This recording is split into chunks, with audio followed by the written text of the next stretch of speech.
Hey everyone, this is Dweeb Culture coming at you with another recap review of the Falcon and the Winter Soldier. This time it's episode 2, The Star-Spangled Man. As always are my co-hosts and fellow dweebs, Mitch. Say hi, Mitch. Hey, how's it going, guys? I didn't tell you to say hi yet. Oh, okay. And then, and then we also have Cole. Say hi, Cole. What's up, guys? How's it going? And Michael, did you introduce yourself? Oh, and I am Michael, by the way. Yeah, there you go. I am also a dweeb. Mitch, Wearing the right shirt this time. I am. I'm wearing a Captain America shirt this time. Last time I was wearing the Superman shirt, and then I realized halfway through that, hey, I shouldn't be wearing a Superman shirt while I'm doing Disney reviews. Wrong universe. That's the wrong universe. All right, so if you want a quick lowdown, just a quick overall of who we are, I consider Mitch the love. I say love because he just put a heart shape. Accident. Sorry, guys. Up on the screen. Mitch, I would consider our resident comic book nerd. I'd say that is his biggest category. He's nerdy and everything, but he has a specialty in comic books. And Cole is a dweeb that has a specialty, I would say, in science fiction. Would that be fair to say? Science fiction, sure. Writing, Star like he Wars. reads a lot. Yeah, To be fair, they both to do. be as knowledgeable as Mitch in the comic genre. Oof. You guys are kind of painting me to be some great, wizard. I don't know about that. Just The top comic a nerd. dweeb. Just And, a nerd. Just and a I dweeb. guess that would make me then just That's one of the three. That's right. I guess I would just make me the very easily consumable. I would be the movie nerd dweeb, I guess, is if I was gonna make myself nerdy. Anyway, so we just opened up a Apple Podcast, so thanks to anyone who's listening on the Apple Podcasts. It is a Dweeb Culture. Just go into your Apple Podcast, type in Dweeb Culture, and we will show up. Which is really cool. We just got that launched, and we have the YouTube channel going strong. And so let's get into it. This is the second episode rather of the Falcon and the Winter Soldier, the Star-Spangled Man. It aired on Friday, and we are doing our review. We open up after the Marvel introduction, which actually this time the Marvel introduction, the soundtrack was not the normal Marvel introduction. It was kind of the first Avengers soundtrack. Yeah, it was a marching band. And we go ahead. The marching band led into this opening scene with Captain America being interviewed, though, right? So it happens in like a stadium. It's still going in theme with the episode. Yeah. Well, the first thing we do see is the marching band. That we hear the marching band, and the first thing we see is the opening scene. We open into the locker room with the new Captain America, who was previously unknown to us. We didn't know who he was. Later, it is revealed. You could see his name tag is Walker. And it is later revealed that his name is John Walker. And he is speaking with, actually, who was the girl? Was it his girlfriend or something? I guess it was his high school girlfriend, maybe, or some romantic relationship, and also a PR type lady. I don't know. And maybe his marketer / girlfriend. Mm-hmm. Are we talking about the interview or? No, we're talking about there was a lady in the locker room that was with him, trying to calm him down, give him a little prep talk, and then that's right, yeah. And then his team, or not teammate, I guess is what would you call it? His partner, sure. His partner. I call him Battlestar. His Battlestar. His partner comes in. His name is Lamar Hoskins, and he gives him a kind of a pep talk, like, "Hey, you're the Captain America now." And John Walker is feeling the weight of being announced as Captain America. He's starting to get a little hesitancy, like, what did I deserve to do that? What did I do to deserve this, rather? And so, that's the opening scene where we see the revelation of Captain America. The following scene, we are out on the field of Custer Grove High School in Georgia. This apparently was the best place to announce the new Captain America for some reason. Well, I think his they hometown said where he used to play. I think it said that's his hometown where he used to play football. Oh, gotcha. Okay, I definitely got. You saw at the beginning scene that he removed one of the names from the lockers, and it was his old number. So yeah, I definitely got that he used to play there. But I guess I didn't connect that why that was the place to go to when announcing. But in any case, it was. So there we go. And I did look. Custer Grove High School is not a real high school in Georgia. And yeah, so he walks in with his cap on and signs autographs and, puts on a good show. And he has there's a little Disney plug in there for Good Morning America on ABC, which of course is owned by Disney. So little self plug inside of the MCU there. And he gives his talk. And do we know, I feel like the lady that was interviewing him is famous. Do we know who that is? Yeah. I was feeling that too. Is that the actual Good Morning America? Because Good Morning America is an actual show, correct? Yeah, honestly, I'm not familiar with it. I don't watch it. I cut the cable last year, so all the cable access daytime TV shows, I've got nothing on them. I don't know, maybe, but I like this scene. He has definitely a very forward-facing media persona that he puts on, which is really common that you see, especially with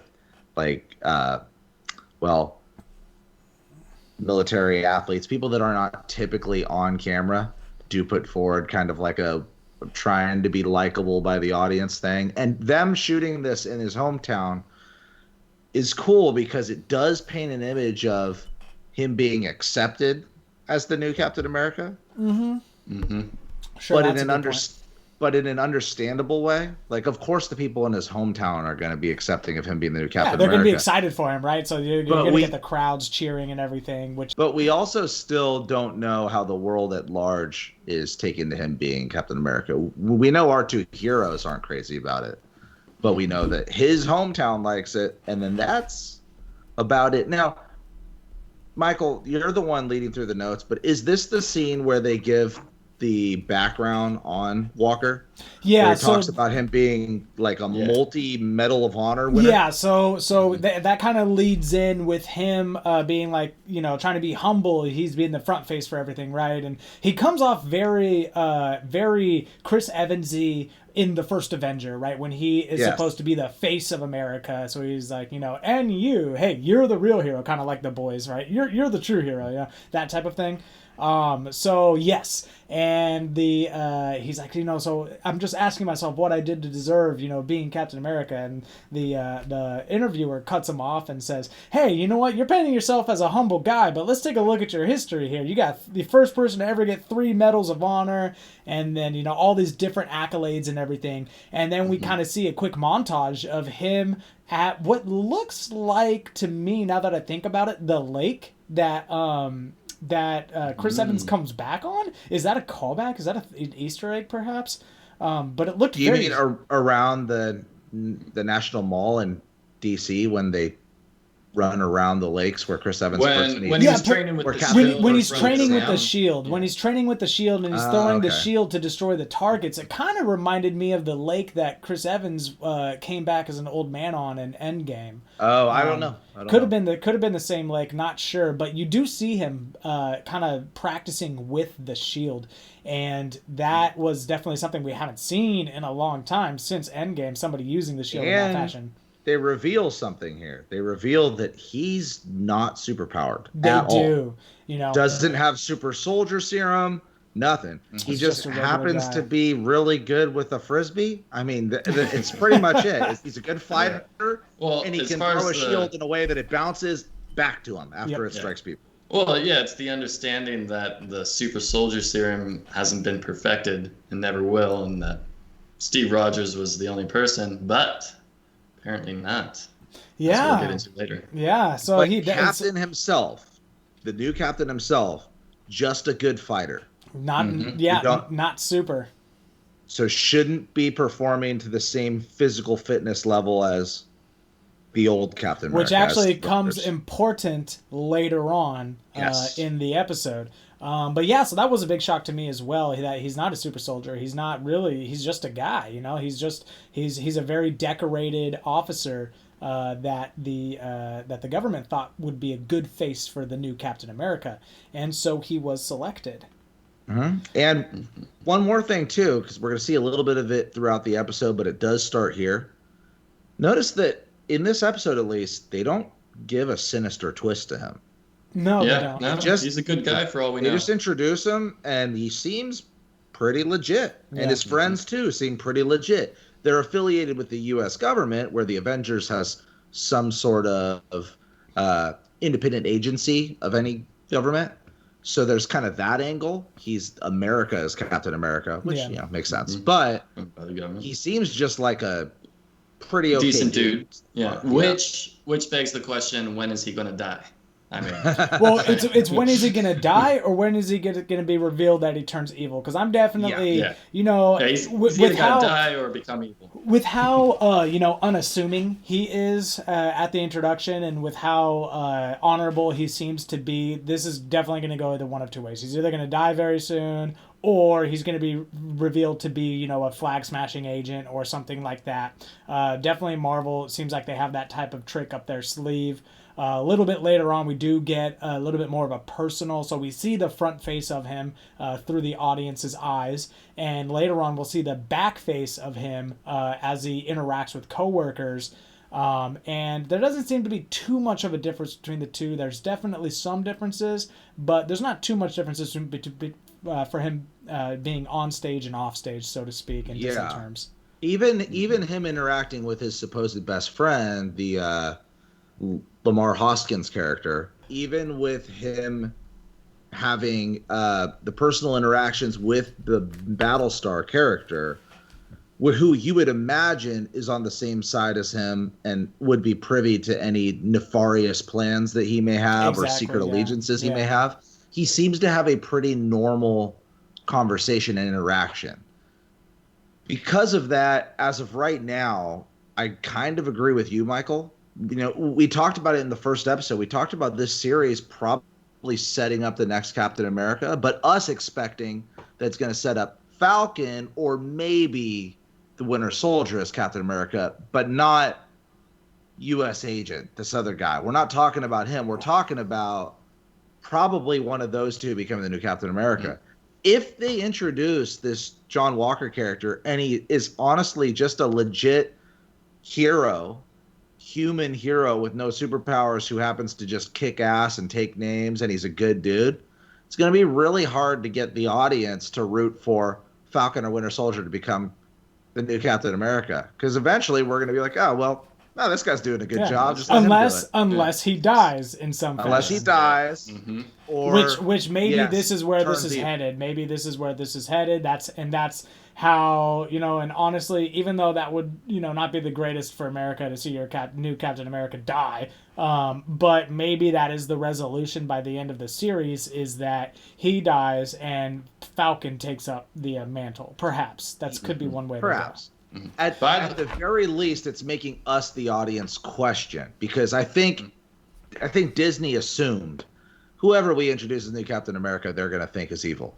Yeah. Right. And now, after this episode, we're kind of like, well, maybe he's not. Maybe we haven't predicted the plot to this entire series already. Maybe there's going to be some twists and turns we don't see coming. Yeah. And but it'll also be hard for me to see, as of right now anyway, this new character, John Walker, fighting side by side with Thor.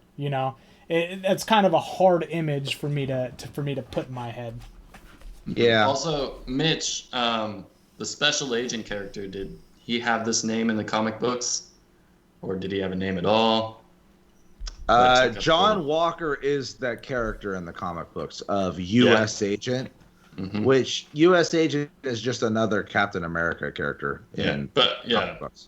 I was wondering if his name was John Walker, like here. Yeah, it is. Oh. Yeah, so that's why I referred to him as U.S. Agent. It's very clear that's who the character is.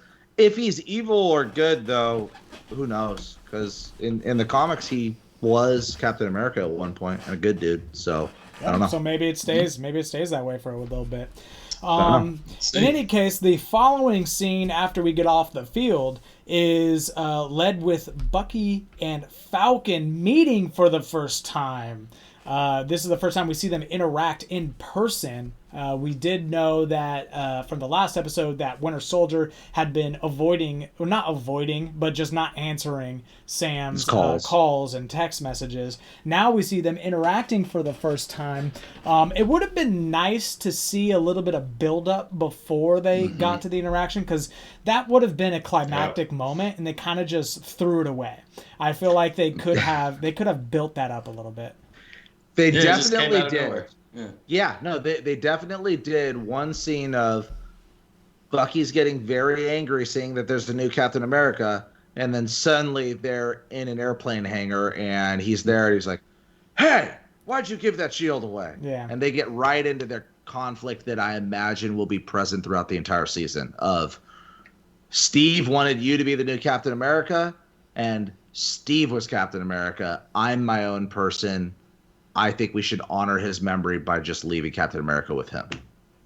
Yeah, true. But the government had different plans. They wanted to continue Captain America, and they gave it to John Walker.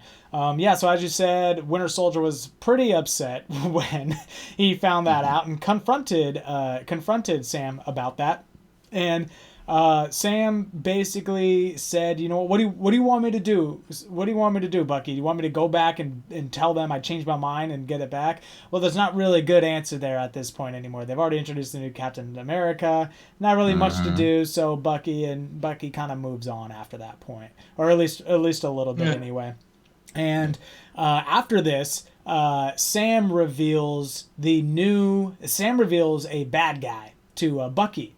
Who's the bad guy in Munich. This is the main flag smasher with the video of a picture of the guy. Now, we didn't get to see the face in the last episode, right? We didn't really get to see the whole mask. No, so this is the first reveal of the mask. And you know what? We're just assuming he's the leader. He could just be any one of them. They do feature... Yeah. They do a heavy feature on one young female flag smasher who seems to be in a leadership role throughout this whole episode. Yeah. So that could have just been a flag smasher. Yeah. But, I don't know, we could talk about this later, but notice the text messages she was getting. And she's like a splinter off of the so we'll get the text messages, but there's definitely a hierarchy kind of thing going on there. But this is also where we are introduced to the three big bads. The three big bads. Yes.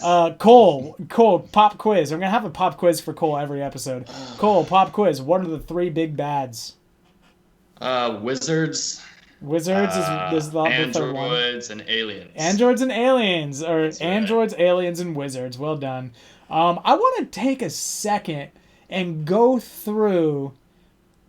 really quickly, if we can, all of the Marvel bad guys, and see how many of them actually fit into the androids, aliens, and wizards category. I know. That's what I was doing while I was watching it. I was trying to think about them, right? So Ultron, and well, technically he's not an android, right? Because I guess he would be an android. He's not a cyborg. Yeah.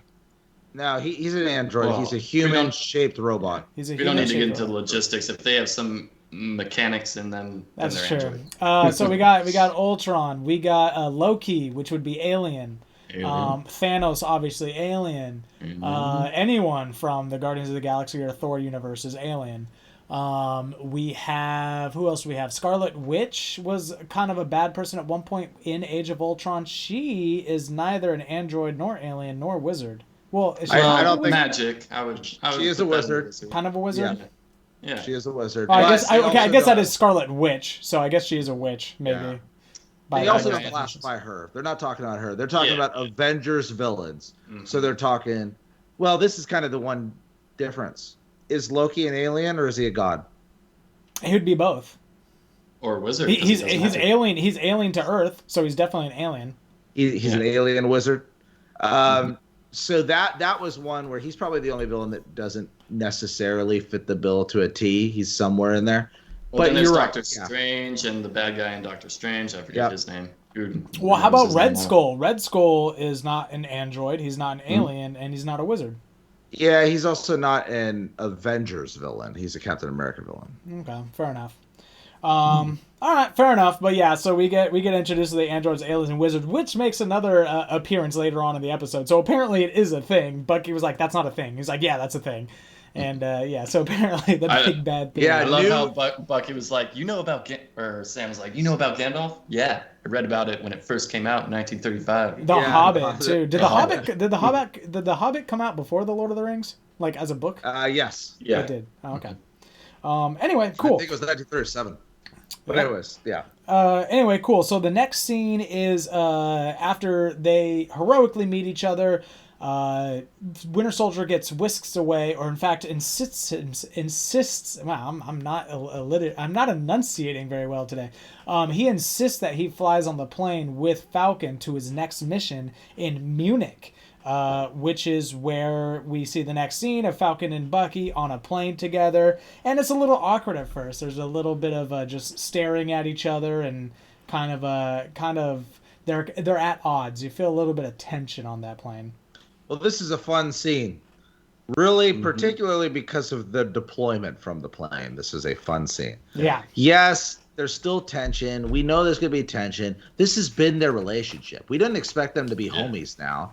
The entire relationship has been, we're both Steve's friend, but we're not each other's friend. But I think it's still playing on their bromance. You know, they could be mad at each other, but then they're still on the same side ultimately, type thing. Well, I think the relationship for a lot of guys is relatable, though. We've all been to that bachelor party where we know just the bachelor, and then everybody else is like, not close to any of you. Or we've hung out at someone's house and, hey, man, I really want you to be here, but then you don't know anybody else there. That's kind of the rivalry they have, is they both thought of themselves as Steve's best friend. And that really came out in Civil War, right? In Civil War, there was all that sort of banter between them. They do a really good job of keeping that banter and that dynamic between these two characters, even in absence of Steve, which I like. But that rivalry starts off right away when Falcon deploys from a plane that's 200 feet up, and there's no parachute, nor is it at a parachuting distance for Winter Soldier to join him. That's right. So what is so Falcon jumps out with his wings, and what does Winter Soldier do? Tries to grab trees on the descent. He jumps out and tries to grab trees. I know. And this, like, and relating to the episode too, is like, so does he have some super soldier serum in him, or is Bucky it just his arm? No, Bucky does. Cole brings up a great question. Because he just falls on his back and then gets up and walks. I mean, there's 3 points in this episode that make me think that he is a super soldier. Number one, remember in Captain America: The Winter Soldier, they talk about him being put on ice and cryogenically frozen between assassinations, and that's why he's lived this long, not because of any super soldier serum. They also talk about him losing his arm in the fall from the train in the original Captain America movie, and them replacing it with a super robot Soviet arm.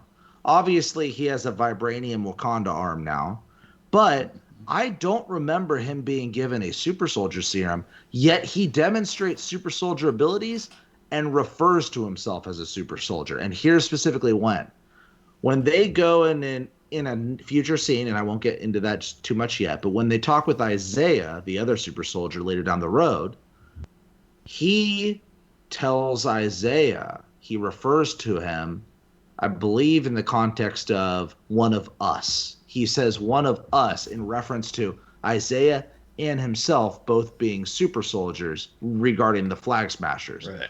Additionally, when they do, which is the immediate scene that we're on right now, when they do catch up with the bad guys that they're surveilling and they run to catch onto the Flag Smashers truck. Super speed. He moves inhumanly fast to get onto that truck on the ground while the Falcon flies. So I don't know if this is a retcon or if we're supposed to believe that this just, natural peak human performance, like he's just happens to be a Olympic level runner. But he seems to demonstrate superhuman abilities to some degree, because even that scene, I expected it to be a little bit more clear as he jumped out of the plane that he was trying to catch branches to slow himself. And all you really see is his POV, his arm in front of him, ow, tree, ow, flip, ow, branch, ground. Falls to the And ground. guess what? A robot arm didn't break all of that fall. He'd still be dead. Yeah. So Dead. I didn't know that it was controversial. It wasn't already accepted that he was a super soldier. I had always assumed he was a super soldier. He fought Captain America in the Winter Soldier evenly. And he threw people against trees, and he threw people against vans and walls. He did. And he fought completely. So I had always assumed he was a super soldier. Also, he always throws with the robot arm, though. Yeah, so the robot arm's super strong. The rest of his body. Interpretation that it's but just he's the arm jumping. doing most of the But he's jumping from car to car in the Winter Soldier. I guess I have to go back and rewatch, but I had always taken under assumption that he was a super soldier. I didn't think that was ever in question. And in the next one, in Civil War, they show episodes of him going back with other super soldiers. So he tells Captain America, "Hey, there's other super soldiers out there like us." And then because you see him, right? The scientists wanted Bucky to be a bodyguard against all the other super soldiers. So they were all super soldiers there. So he is a super soldier. Well, Yeah, you know what? I would have to agree with that. I'm looking it up right now, and it would seem that he is a super soldier, because it says here that the Winter Soldier program is defined, and this is a quote from it doesn't say the movie, but it's a conversation between Bucky Barnes and Sam Wilson. The Winter Soldier program is the most elite death squad, more kills than anyone in Hydra history, and that was before the serum. They all turn out like you, even worse. This is and if you look Civil at, War. From Civil War, and if you look at Civil War, the other Winter Soldiers that were being developed in like the cloning tanks don't have metal arms. He's the only one. So you're right. It does seem that they have recreated a super soldier serum with him being a super soldier, which also makes me think maybe this twist at the end of this series is that Bucky becomes the new Captain America. He has a super soldier serum. Yeah.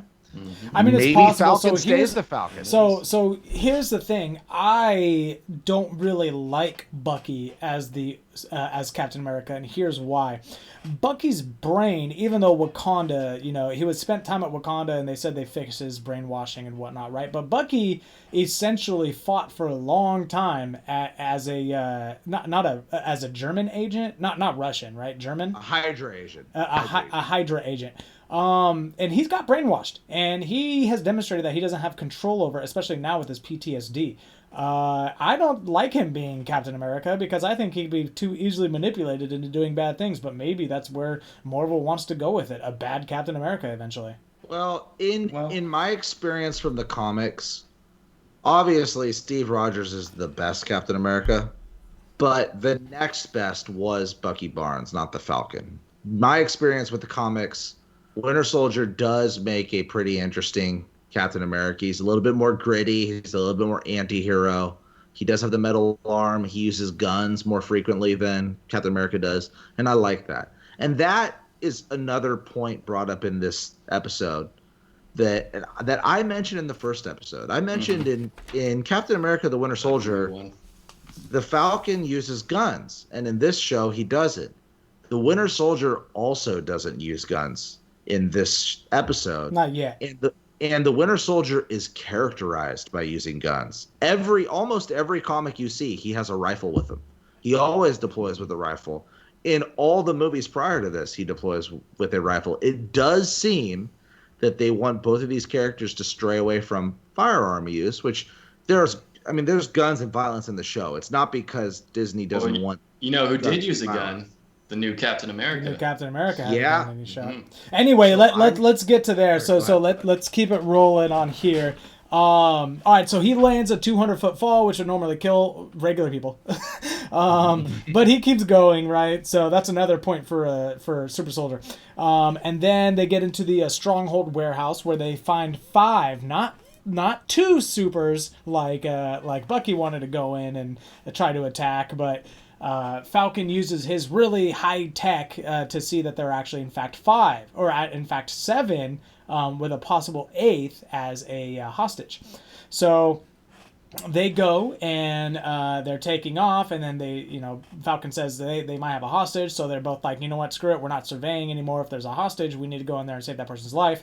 So Bucky runs and gets onto the train, or onto the big rig, and opens up the hatch, and what does he see? He sees a girl that looks timid at first, and then has a super creepy smile and kicks Bucky into the windshield of the truck behind him.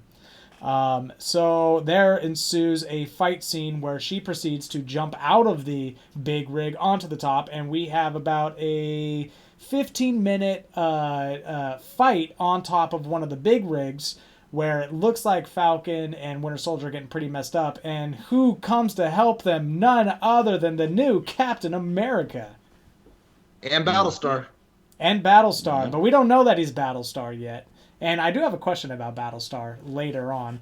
But yeah, so we do see Captain America, and he kicks a little bit of butt, not going to lie. Especially, this is where we truly learn that he actually is a human, because he does not fight exceptionally well, but he does fight very, very coordinated. He was very pinpoint in his strikes. He fights well, just not superhuman. Yeah, just not superhuman well. And he at one point he pulls out his gun, and which I was surprised to see. He pulls out a pistol and starts firing, which doesn't hit anybody now that I think about it. But he does get kicked off. He's hanging off the edge of the trailer. His buddy, Battlestar, is about ready to fall down, and he takes his shield and throws it underneath him and cushions the fall so that he doesn't hurt himself. And then Captain America gets up, and he has his one-liner, right? He has this, oh, you shouldn't have done that. And then he looks like he's about to beat the heck out of this girl that has been owning him. And then she just kicks him in the chest and kicks him into the car right behind. So we do see that, in fact, he does seem like a regular human. And that was a failed objective. Yes. Spot on. Indeed. So, yeah.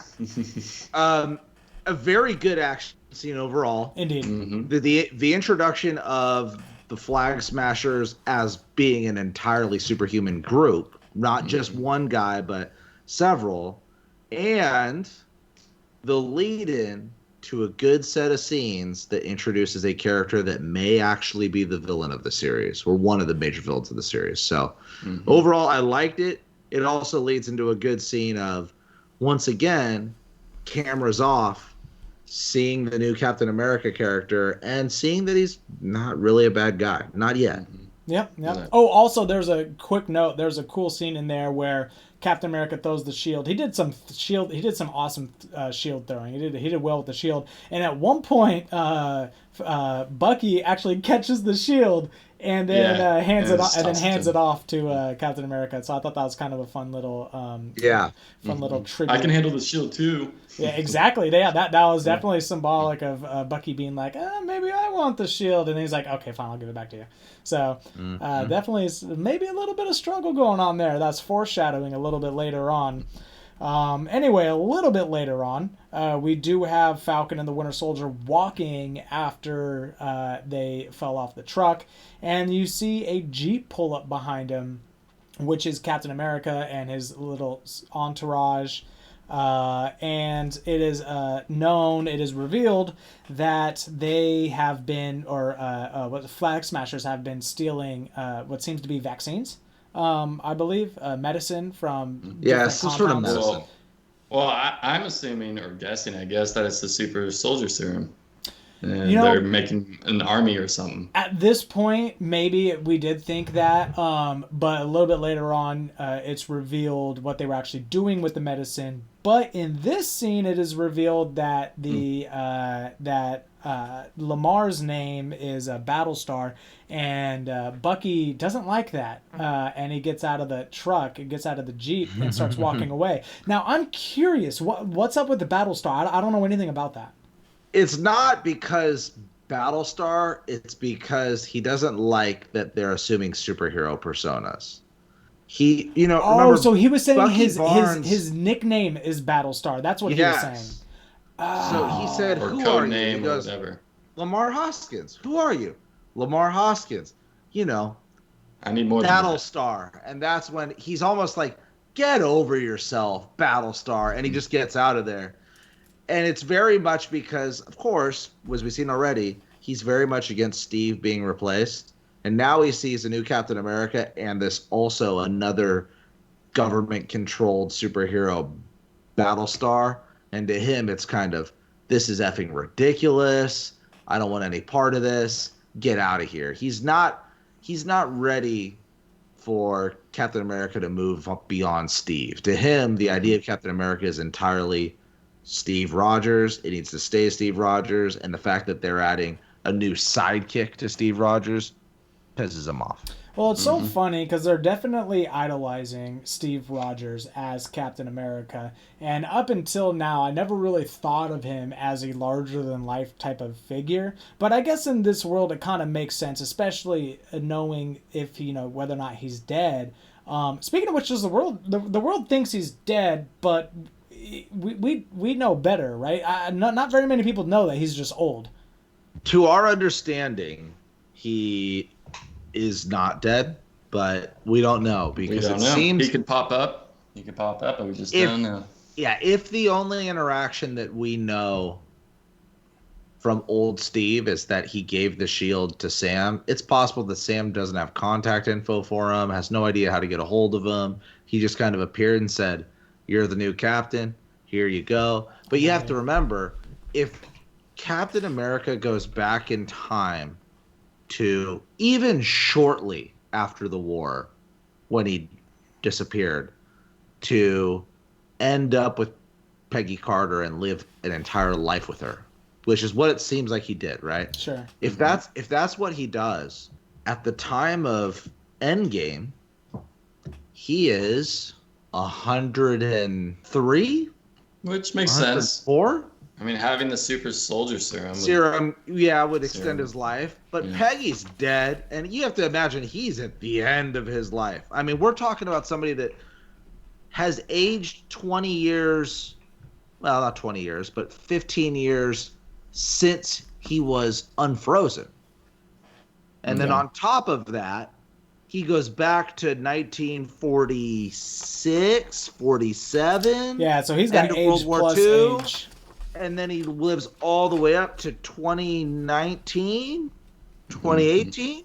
So you have to think, okay, if he was 20 in Captain America, the first Captain America, let's say he was 20 because he was young, 18, 20, however old he's supposed to be, even though obviously the actor was a lot older. In the first one, we're talking over 100 years old easy. Yeah. And I might be wrong with 103. It might be, now that I think about it, it might be more similar to 115. 116. Yeah. It just makes more sense if you count the time Definitely. passing there. So yeah, I mean that whole analytical review of what's implied by an old Captain America, that can be a whole podcast all in and of itself. We can have a whole episode for that. And if you guys listening want us to do that episode, please comment down below. We are more than happy to do that episode.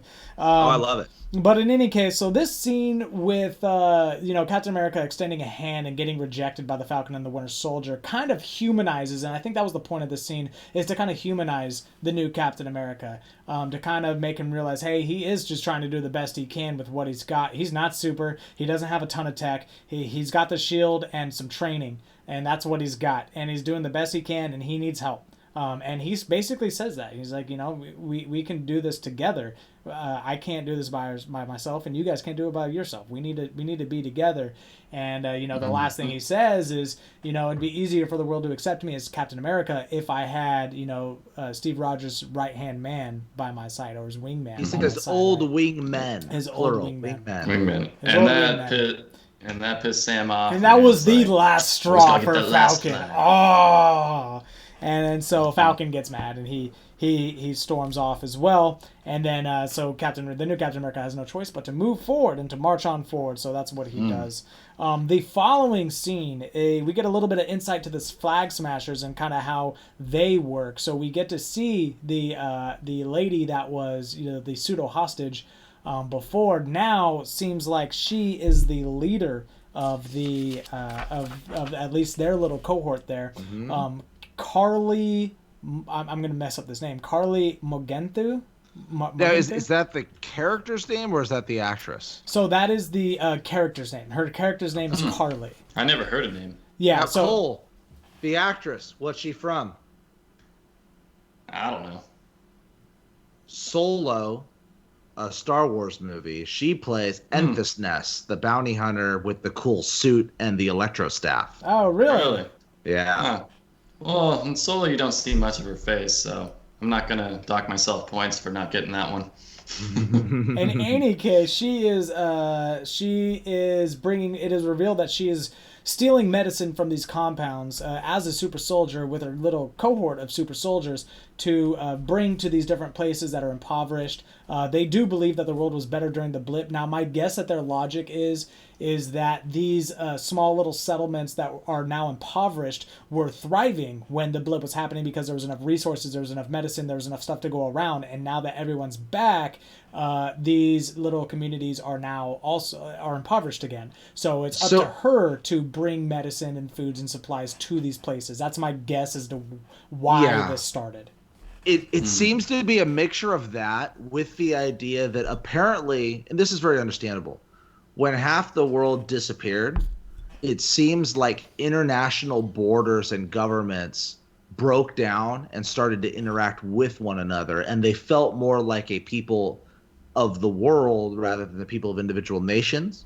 But 5 years passed that way, where people interacted almost under one world government, which is, we're not going to get into politics, but which is a Marxist idea.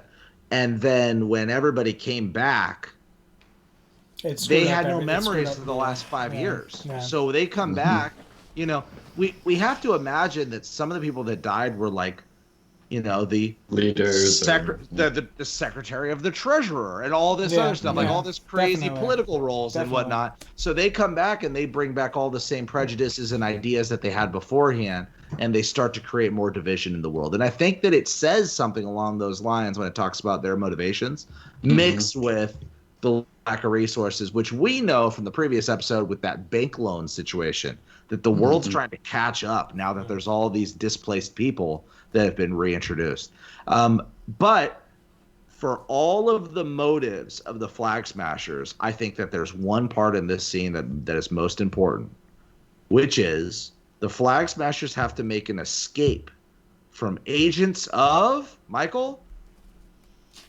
From agents of the GI, was it the GIC? Or are you talking about agents of S.H.I.E.L.D.? The what? The what? Power broker. The power broker. The power broker. This escaped me. This is a very short mention. This is a very short mention in this episode. As they're flying out, they say, so she gets a text from the supposed, leader of the organization, and they say, "They've found us." Her partner says, "Who?" And he says, "The power broker." And that's when her partner says, "I'll stay behind and distract him. You go." I missed that. The power broker. I'm not going to bring in any spoilers because he is a character from the comics, but it would seem that the power broker is the character responsible for all of them getting the super soldier serum. So they are very fearful, flee from him immediately, and one of their own dies just to hold them off long enough for the plane to take off and fly away. So that's who we also assume sent her those texts saying, "You took something that was mine. I'm going to kill you." Yeah, likely that. So I think that this might have been the reveal of the secret villain. So you are like 6 scenes ahead. Oh man, I'm so sorry. Yeah, so that scene had not happened yet. Okay. But no worries. I mean, that's a little bit of backstory. That's a little bit of foreshadowing for the scenes that are coming up. In this scene, however, all we get is a text, an ominous text from who we thought was the leader of the rebellion. And in her text it says, "You took what was mine. I'm going to find you and kill you." Now that text is a little on the nose. I feel like it could have been a little bit more subtle with that text. But it does strike a question, who is this person behind? And it seems like we just preemptively got the answer. But yes, so up until this moment, we thought she was the head, and she gets this text. So now we know that there's an organization, and this might just be a little extension of that organization. Not entirely sure. And then after that, it is revealed that they're deleting their aliases, and they mentioned the GIC. Are you aware of what the GIC is? No, I'm not. Okay, they do mention the GIC. I guess perhaps it's the global international company. I don't know. But they mention it basically. It posts blip, and they were saying that this organization was the kind of the overarching body entity that was there while the blip was happening. I guess. It does seem to be some sort of government agency that is responsible for restoring the displaced people back into ordinary life. That's right. That's right. And then that's what they were saying. It's that let's get past this so that we can move on. And so that's what they were doing. So anyway, we're back on the hangar. Takes the shield. And then let's go ahead and fast forward to Baltimore, Maryland. And then this is where we meet a very cool character that none of us knew about before this. Mitch, did you know about this character? Isaiah. No. I'm not actually familiar with any comic character. It's possible there is one, but I'm not familiar with it. It was an interesting scene, though. They introduced that there's more of a background and more foundation to the super soldier serum than just Captain America's existence and then everything that fell out. And I'm not going to take a lot of time, but I just want to remind everybody, the Hulk was an attempt to reproduce the super soldier serum. Oh, really? I did not know that. I thought it was just an experiment gone wrong. The first Hulk, the first Hulk movie with Edward Norton, which is canon to the MCU, is a attempt to recreate a super soldier serum. The Winter Soldier program, an attempt to recreate the super soldier serum. So it's been happening. They've been trying to make the super soldier serum for a while.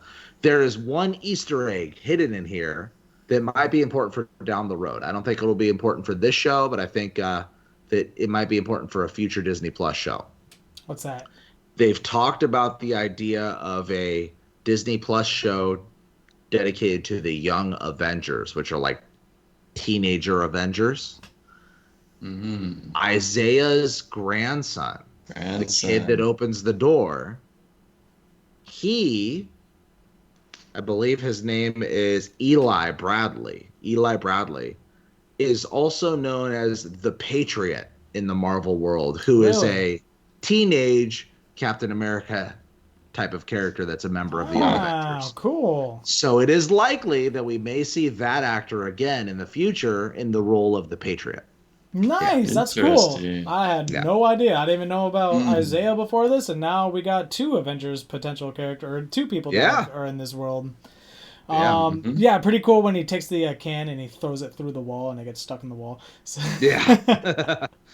so in this scene, they go there so that they can try to get intel on what's going on with these super soldiers. Isaiah's not having any of it, so Falcon and Winter Soldier leave to go outside, where they are confronted by police, and ultimately Winter Soldier is arrested because he's been skipping his therapy sessions because he's going on these hunts with Sam. So he's missed his therapy session, so he has a warrant out for his arrest, and he gets taken to jail. So now we are in the jail scene, and it is revealed that Captain America, the new Captain America, has pardoned him, essentially, with a Captain America pardon, and pardoned him... Pulled some strings to pardon him from the warrant arrest, and also exonerated him from any more future therapy sessions. So we have Captain America to thank for that scene. But the couples therapy session. And we move on into the couples therapy session, which was... What do you guys feel about that? How do you guys think that was? I liked it. It was good. I thought it was funny. I thought it was funny. I think a large part of this show, obviously, based on the name alone, is going to be about that dynamic between the Winter Soldier and the Falcon. And This was a really good intro where if you didn't know already from the subtle jives that they've been taking at each other, you understand through this scene, oh, they're not cool with each other. Yeah. Mm-hmm. Yeah. They maintain a relationship out of respect for Steve, but at least as of right now in the show, I don't think either of them would consider the other a friend. Definitely. Yeah, you definitely get that. And I don't think this therapy session really helped that much to that end. It was kind of just... I still think they would rather fight with each other rather than team up with Captain America, though. No, I agree. Sure. I think they're kind of like trench brothers, right? They're not really happy with each other, but they both know what they've been through, and so they have some kind of bond there, right? At least at the very least, if not through Steve, they do have a bond together. So they'd rather team up with each other than with this new supposed Captain America, who's gonna make everything great. And I loved how they were going through the therapy session and they already knew all of these exercises that the therapist was making them do. It was because they're both soldiers, they've both been through psych evals and it's like, oh, this one, and they're extremely childish in the execution. They're supposed to stare at each other, and they start a staring contest, and they're like, I'm not gonna blink first, and she's even like, what, are you guys really having a staring contest? Blink, come on. Yeah, so that was pretty funny. That was pretty good. It was a good scene. It was a good breakup. I feel like it was a little disjarring from what's going on in the series so far, but maybe that's just how they're setting up future scenes and whatnot. So and the show needs this. I think all the ideas that they're introducing are super interesting. I love the Flag Smashers. I love the idea of, I know I already spoiled it, sorry, the Power Broker, this new Captain America. They're all really interesting. But from a show called The Falcon and the Winter Soldier... It's all pretty heavy-handed. Yeah. And from it's called The Falcon and the Winter Soldier. You need this dynamic between the characters. Definitely. Which implies more than one thing. The bromance that they obviously have, and also the question of which one's going to take up the mantle of Captain America, potentially. There's a struggle there. There's definitely a struggle there. Yeah. And I think that's possibly easing, because they haven't brought up once that Bucky, maybe Bucky wanted the mantle. And they haven't really brought that up, but that might be an underlying kind of tone that's going on there. Yeah. Maybe they'll address it later on. I think he's got to have some self-enlightenment before he does or thinks about it. Anyway, so they go outside. Captain America's out there waiting for them. Captain America reaches out to them pretty much what seems like one final time, like, hey, let's all team up on this. And their response is, you know what? You are, you're in the military. You have a bunch of hoops to jump through before you can get anything done. We don't have any hoops to jump through. Why don't we're just going to stick on our own. And Captain America kind of takes personal offense to that by the end there. He's like, hey, I just let you out of jail and exonerated you from a bunch of stuff. And you're just going to diss me like that? So by the end, he says, hey, stay out of my way. That type of thing. So it might be a little bit of struggle there. And it also makes me wonder, what about the Paris Accords? Are they just still letting Falcon and Winter Soldier wander around? The Sokovian Accords. Paris Accords is real life. Sokovian Accords is my bad. Saying that they all blend together. That's how us dweebs mind work these days. Fiction, nonfiction. Yeah, you're right. Yeah, there's the Sokovian Accords prohibit Captain America from. Now, my question is Sam works for the government. Why isn't he under such protocols? Yeah, that's how I was wondering. It's not really clear. It seems like maybe he does contract work for the government. I was going to say they make it seem like he's they make it seem like he's a contractor or a gun for hire type of deal. But he also works for the government. It's understood that he's a government asset. And then they make it clear in the previous episode that the government doesn't pay him, I guess. So who knows? I don't know. It's a very odd circumstance. It is. But he helped save the world, so of course they're gonna not lock him up. I think it ultimately is this situation that it was with Captain America, which is Captain America is supposedly a superhero. But if you look at Captain America the Winter Soldier, which is one of the best Marvel movies in my opinion, it's my favorite one.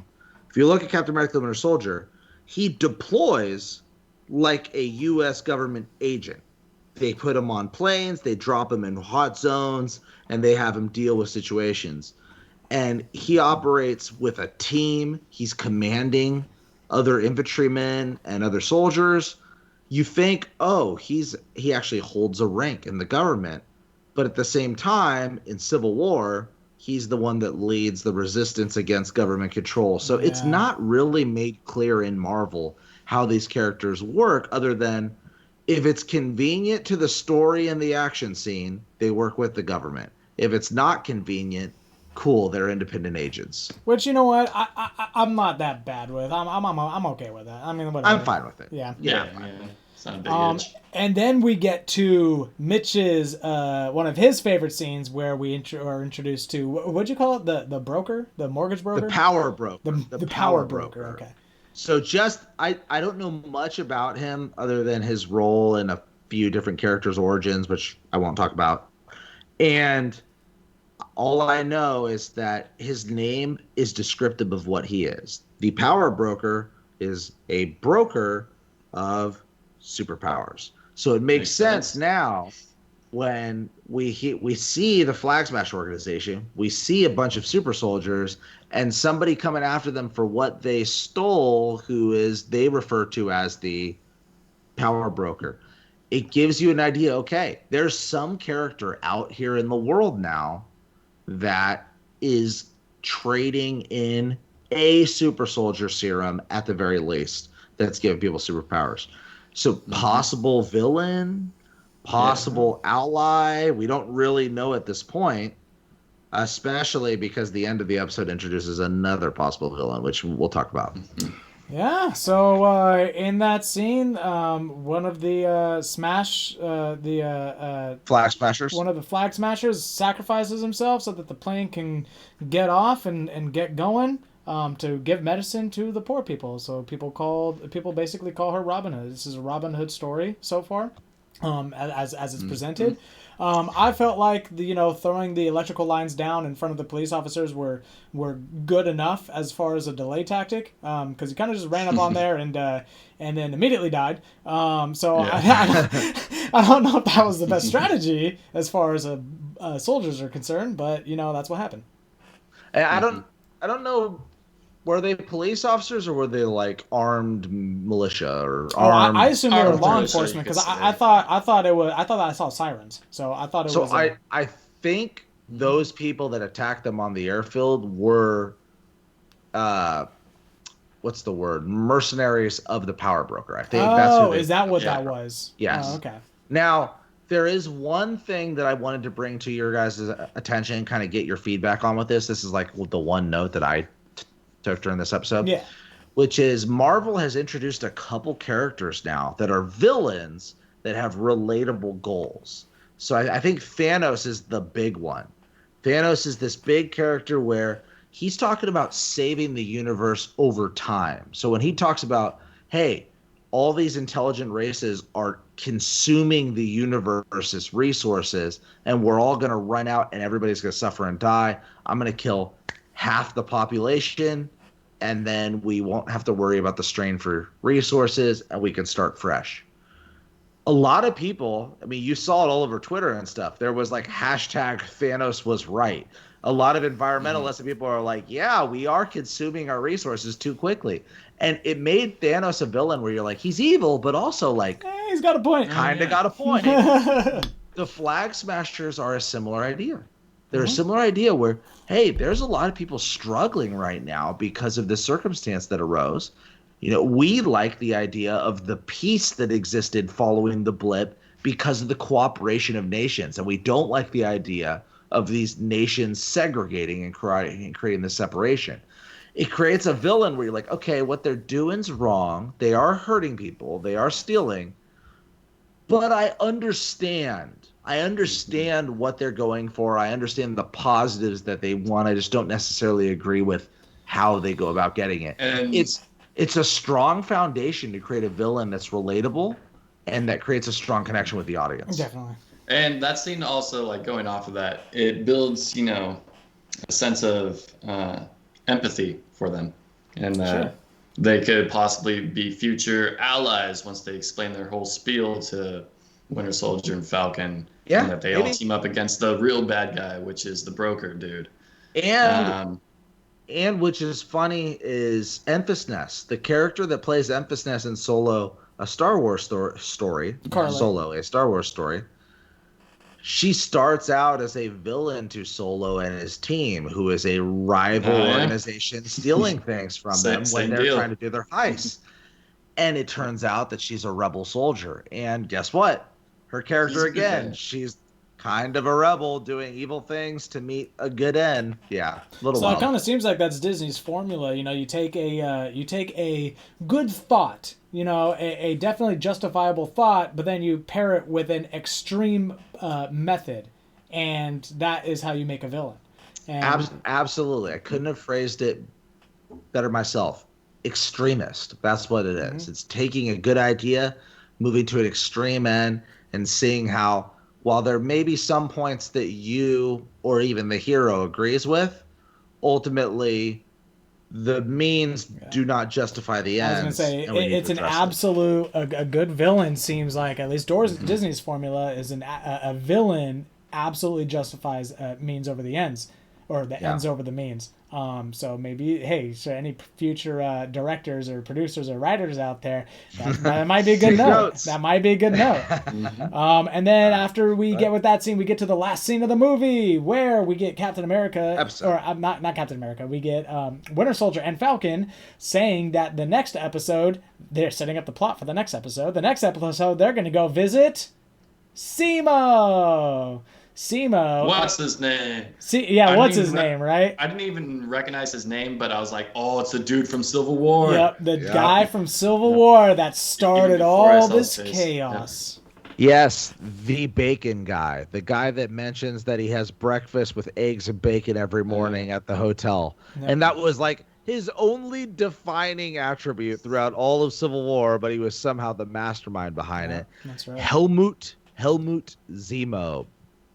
Baron Zemo, who I think we can assume is going to be the big bad this season. Maybe he's the power broker. I have no idea, but I wouldn't say that. I'd say they're just going to him for advice because he knows a lot about Hydra.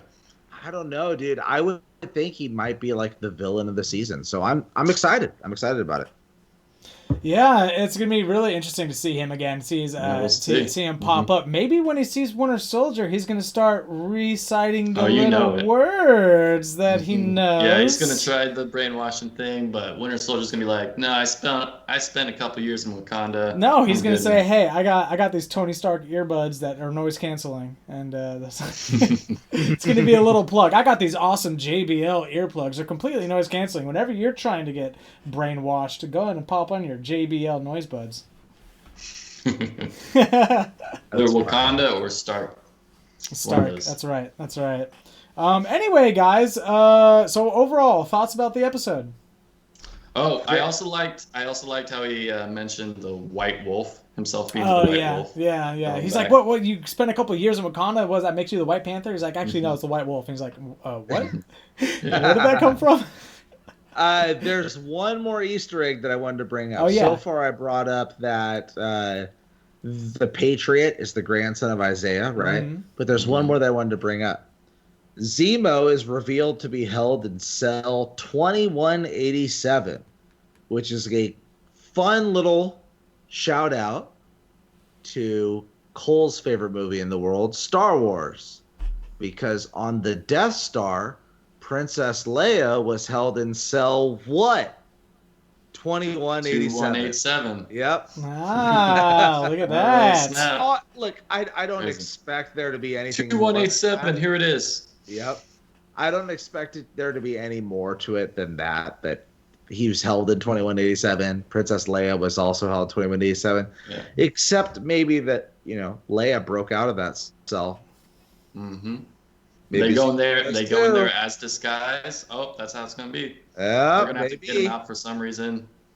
Just saying. Go in as disguise. It could happen. there was a little bit of an Easter egg there, and I read that one online. I just wanted to share that with you guys. You know what? Disney likes to do that with its movies, like throughout their cartoons. They'll like throw in like little images of Pride Rock in another movie or something. Yep. Yeah, so, and that reminds me, during Civil War, do you guys remember what cell he was in Civil War?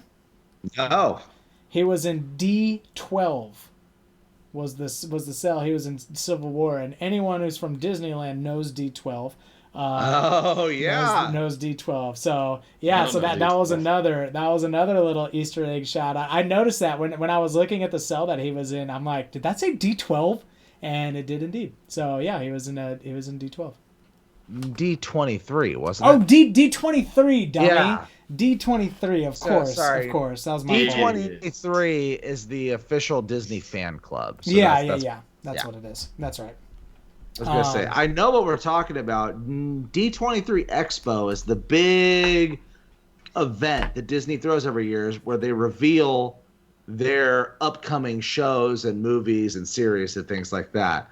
So D23, I believe, is the official fan club. It is indeed. But yeah, so that was a cool, fun little Easter egg that they had in the Civil War. That was kind of related. So it would have been funny if it would have been the same cell number, though. They kept the same cell number. Now, I would love if at some point Falcon and the Winter Soldier have to infiltrate a nightclub called Club 33. Club 33. I was gonna say 44, but I'm like, that's not right. It's 33. Yep, there it is. that would be very funny if they have to infiltrate like a Club 33. It's been a few years now since I used to work at Disneyland and had access to Club 33.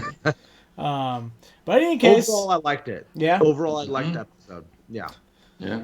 Yeah, I liked it too. I thought it was a solid episode. There were a few parts where I thought it got a little slow, or a little things got pushed in there that I felt like didn't necessarily make the story much better. Maybe they were just padding runtime. I don't know. Like maybe the marriage counselor scene, I feel like could have been a little bit smoother. It was a little too out of place at that time. It's broke up the pacing a lot of the episode. And then a couple of things like that. But overall, I thought it was a pretty solid episode for setting up. I agree. And ultimately, this show is accomplishing something that WandaVision did not. WandaVision managed to talk about nothing regarding the Marvel Cinematic Universe world because it all happens isolated in this little make-believe world that she creates. In the Hex. Right. Yes. Yeah. And Falcon and the Winter Soldier is our first real progression of the world at large following the blip. And I am ignoring Spider-Man Far From Home because Spider-Man Far From Home does the same thing that Winter Soldier does, where they go, yep, the blip happened and we're not going to talk about it anymore. And they just move forward with an individual Spider-Man story. This is the first real piece of MCU content that we get that's like, how does the world work after the blip, after people return back from the snap? And I like it. I'm really glad that they're doing this. I'm really glad on how they've introduced it so far. It definitely has me looking forward to this upcoming Friday. I'm like, what's the next episode have in store? Let's see. Mm-hmm. Yeah. Cool. What about you? How'd you like this one? Oh, yeah. I liked it for the most part. Ended too soon. I forgot that it was a TV show and not a movie. I was like, when it ended, I'm like, what the heck? Left me hanging. But that's what a good TV show does. It leaves you hanging. That's right. Well, four pages of notes later, and we're finally through the end of this episode. Anyway, guys, thank you very much for watching. Really appreciate it. We do have a podcast, and we do have a YouTube channel. We are working on... Actually, I believe we have a Facebook page now, too. So we will try to set up all the links down below if you guys want to subscribe or whatever. I know an hour-long video is hard to watch, so if you guys want to put it on the podcast and on your way to work or whatever, that works for us because we are an Apple Podcast now. Anyway, is there anything? Am I missing anything, Mitch, Cole? No. Thank you guys for listening with us and watching us with us week after week, and we're just excited to see what happens next. Indeed. Appreciate it, guys. And as always, may the force be with you. And wait, what did I say? May the live force long and live long, and may the force be with you. Yeah, we're still gonna work on a sign off. Sorry, guys. Fair enough. See you guys.